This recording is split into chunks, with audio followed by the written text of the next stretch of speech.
चलिए अब बात करते हैं कैसे मॉनसून पूरे भारत में मचा रहा है तबाही। और क्या इस बार मॉनसून सिर्फ बारिश नहीं बल्कि तबाही लेकर के आया है।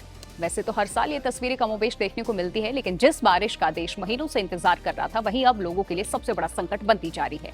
करीब 12 घंटे में 15 इंच से ज्यादा बारिश हुई। कहीं पहाड़ टूट करके सड़कों पर गिरे तो कहीं नदियां शहरों को निगल रही हैं तो कहीं सड़कें ही नदियों में बदल चुके हैं। गुजरात से लेकर महाराष्ट्र, केरल, कर्नाटक, जम्मू कश्मीर और दिल्ली एनसीआर तक कुदरत का ऐसा रौद्र रूप देखने को मिल रहा है जिसने करोड़ों लोगों की जिंदगी प्रभावित कर दी। सवाल यह है कि आखिर इस बार मॉनसून इतना खतरनाक क्यों हो गया। क्या ये सिर्फ सामान्य बारिश है या इसके जो पीछे है बदलता मौसम और जलवायु संकट छुपा है। आइए आपको बताते हैं। देखिए, इस बार का जो मॉनसून है शुरुआत से ही सामान्य नहीं रहा है। जून के महीने में देश के बड़े हिस्से में सामान्य से काफी कम बारिश हुई है। लोगों को जो अनुमान थी वो नहीं हुई। करीब 125 वर्षों के रिकॉर्ड में सिर्फ 5वीं बार ऐसा हुआ है जब जून में 100 मिलीमीटर से भी कम बारिश दर्ज की गई। यानी जो बारिश जून में होनी चाहिए थी वो नहीं हुई। लेकिन जुलाई शुरू होते ही मौसम ने ऐसा करवट बदला कि बादल एक साथ कई राज्यों पर टूट पड़े। मौसम वैज्ञानिकों का ये कहना है कि ये असंतुलन अब भारी तबाही की वजह बन रहा है। कम समय में अत्यधिक बारिश होने से जमीन पानी सोख नहीं पा रही है और फिर नदियां, शहर और पहाड़ सब दबाव में आ चुके हैं। सबसे पहले बात अब गुजरात की करते हैं। तस्वीरें आई हैं जहां बारिश ने पिछले कई वर्षों के रिकॉर्ड तोड़ दिए। दक्षिण गुजरात का जो सूरत है ये जिला इस समय सबसे ज्यादा प्रभावित है। देखिए, यहाँ सिर्फ 12 घंटे के भीतर 15.87 इंच बारिश दर्ज की गई है। बाजार जलमग्न हो चुके हैं, वाहन बीच रास्ते बंद हो रहे हैं, लोगों को घंटों पानी में फंसे रहना पड़ रहा है। इसके अलावा लगातार मूसलाधार बारिश ने जनजीवन पूरी तरह अस्त व्यस्त कर दिया। कई नदियों का जलस्तर खतरे के निशान के करीब पहुंच गया और प्रशासन को अलर्ट जारी करना पड़ा। हालात ऐसे हैं, लेकिन ये संकट सिर्फ गुजरात तक सीमित नहीं है। महाराष्ट्र में भी मानसून ने भारी तबाही मचाई है। नासिक में मौसम विभाग ने 24 घंटे में 300 मिलीमीटर तक बारिश और बादल फटने जैसी स्थिति की चेतावनी पहले ही जारी की। खतरे को देखते हुए स्कूल, कॉलेज और सरकारी दफ्तर तक बंद करने पड़े।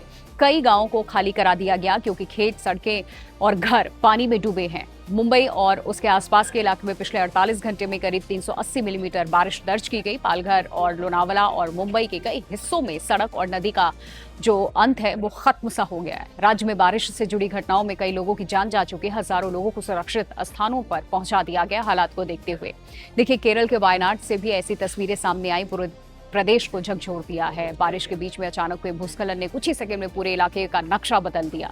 पहाड़ से सैकड़ों टन मलबा नीचे आ गया और अपने साथ बस, टैंकर, सड़क किनारे जो कुछ भी मौजूद था हर चीज सब बहा ले गए।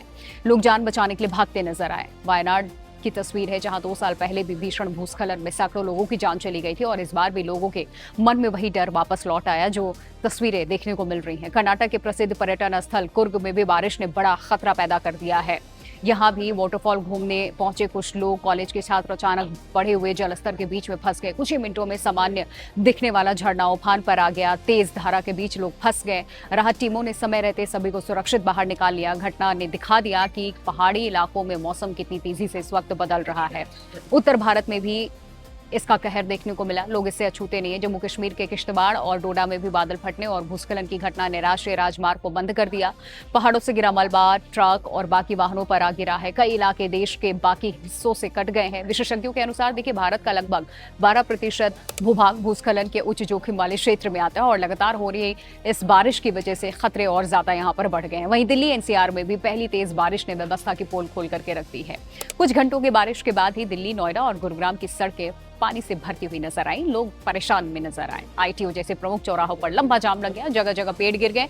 जल भराव की घटनाएं सामने आ रही हैं। हर साल की तरह इस बार भी सवाल उठने लगे हैं कि आखिर करोड़ों रुपए खर्च होने के बावजूद शहर पहली ही बारिश में ही क्यों डूब जाते हैं। और अब सबसे बड़ा सवाल यही है कि आखिर इस बार मानसून इतना आक्रामक क्यों हो गया है। देश के अलग अलग राज्यों से तस्वीरें आ रही हैं। मौसम वैज्ञानिकों का ये मानना है कि इसके पीछे कई कारण भी हो सकते हैं। जून में कम बारिश होने से जो एटमॉस्फेयर है उसमें नमी लगातार जमा होती रही और जुलाई में अब अनुकूल परिस्थितियां बनी तो फिर नमी एक साथ भारी बारिश के रूप में बरसने लगी। और इसके अलावा अरब सागर और बंगाल की खाड़ी का बढ़ता तापमान, जलवायु परिवर्तन और लगातार बदलते मौसम के पैटर्न को भी यहाँ असामान्य बारिश की बड़ी वजह माना जा रहा है। विशेषज्ञों का ये भी कहना है कि भविष्य में कम दिनों में ज्यादा बारिश यानी कि यहाँ एक्सट्रीम रेनफॉल देखने को मिल सकता है। बारिश केवल प्राकृतिक आपदा नहीं बनती है, कई बार हमारी लापरवाही भी इसे और भयावह बना देती है। शहरों में अवैध निर्माण, नालों पर कब्जा, खराब ड्रेनेज सिस्टम, पहाड़ों में अंधाधुंध कटाई और नदियों के प्राकृतिक बहाव में हस्तक्षेप जैसी समस्याएं मामूली बारिश को भी बड़ी आपदा में बदल देती हैं।